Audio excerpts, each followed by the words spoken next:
निवडीबद्दल काय सांगा?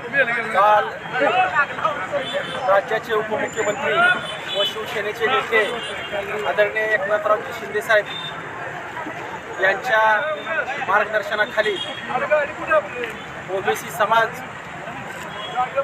महाराष्ट्र राज्याची जबाबदारी शिवसेनेची माझ्यावर या ठिकाणी दिलेली आहे आणि त्यांनी या ठिकाणी मला शुभेच्छा दिलेल्या आहेत आणि चांगलं काम करा अशा प्रकारची अपेक्षा त्यांनी या ठिकाणी व्यक्त केलेली आहे आणि त्यांनी जो माझ्यावर एकनाथ शिंदे साहेबांनी जो माझ्यावर विश्वास टाकलेला आहे त्या विश्वासाला सार्थ उतरून या ठिकाणी या महाराष्ट्रामध्ये चांद्यापासून ते बांद्यापर्यंत शिवसेना वाढवण्यासाठी काम करणार आहे एवढंच या ठिकाणी मी सांगतो आणि शिवसेनेचा सर्व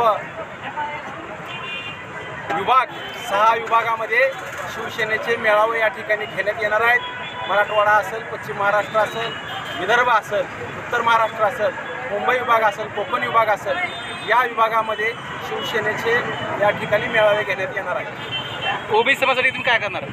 या ठिकाणी ज्या ओबीसी समाजाच्या विद्यार्थ्यांचे प्रश्न आहेत, या ठिकाणी ओबीसी समाजाच्या वेगवेगळ्या समस्या आहेत, ओबीसी समाजाला या ठिकाणी कर्ज मिळवून उपलब्ध करून देण्यासाठी या ठिकाणी प्रयत्न करणार आहे।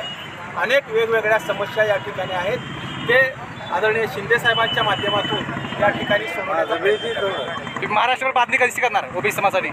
या ठिकाणी महाराष्ट्राचा दौरा करून प्रत्येक जिल्ह्यामध्ये जिल्हाध्यक्ष 6 विभाग आहेत, 6 विभागामध्ये विभागीय अध्यक्ष, तालुका अध्यक्ष, शहर अध्यक्ष या सर्व शहर प्रमुखांना या ठिकाणी घेऊन या ठिकाणी शिवसेना वाढवण्यासाठी प्रयत्न करणार आहेत आणि आपल्याला हा प्रयत्न येणाऱ्या स्थानिक स्वराज्य संस्थेमध्ये आपल्याला या ठिकाणी दिसेल।